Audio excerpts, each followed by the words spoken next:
Hello, everyone. Thank you so much for joining us for another weekly wrap-up. My name is Jeremy Kronemeyer, Operations Manager for Wickham Financial Group. And I have Graham Wickham here, President and CEO of Wickham Financial and Insurance Services. Graham, what's going on in the markets? Yeah, thank you, Jeremy. Thanks for all of our listeners jumping on another call. We saw generally the markets pulling back under some pressure of those long-term Treasury yields spiking and just adding anxiety. So we saw the S&P 500 off about 1.4%. The Nasdaq 100 was off about 2.4%, and that Russell small cap area fell about 1.6%. So on the bond market, that was the major driver. We saw Treasury Secretary Scott Bessent announce plans to at least double the purchase of long-term dated treasuries. Now, the strategy is not a quantitative easing, but rather an effort to stabilize the long-term yields and manage some government borrowing cost. We look at the U.S. dollar that weakened pretty sharply because of that, and commodities did rise. That's pretty common. Cryptocurrency followed a really good boost. It was up about 22%. Bitcoin was for the week. So if we look at President Trump, he came out, he hosted a White House crypto summit, also lifting that cryptocurrency. If we look at best performing sector, that was healthcare. That was up about 4%, followed by energy up about 2.8%. Worst performing sectors, technology off about 3.5%.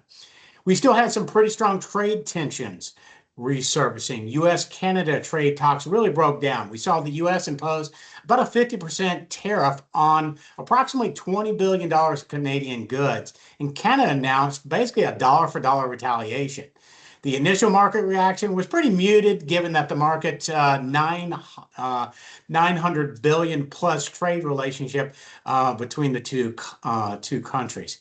If we look at some key events that are becoming in the forefront here with this week, we'll look at Wednesday. We'll see the PCE inflation number. That's setting the tone on the market in terms of expected annualized rate increase of about 3.7%, still well above where the Fed would like it to be, which their target is about 2%. So that'll be closely watched. Wednesday, we'll get into videos, earnings setting the tone for the tech area, the AI infrastructure spending, so on and so forth. And the Friday, we'll have that Jackson Hole symposium. That's where Fed Chairman Warsh is expected to announce monetary policy and his preference a little bit more towards the more market-driven approach rather than a strict dependence on some economic data.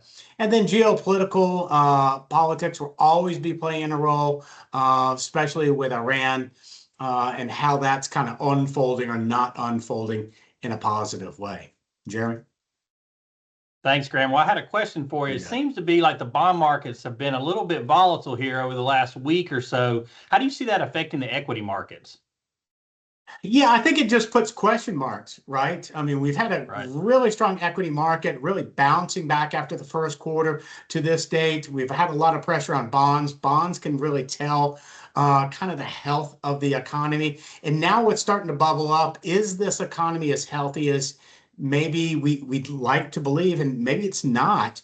And I think that's putting some real question on what effect that could do with this stock rally as we kind of move in to really a more challenging part of the year, this kind of late summer, fall time. So I think increasing the cost of borrowing isn't great for the consumer. If we're thinking about 30-year mortgages on home purchases, not to mention credit cards, other loans, so on and so forth, where we already feel that the consumer has been under a good bit of pressure with inflation.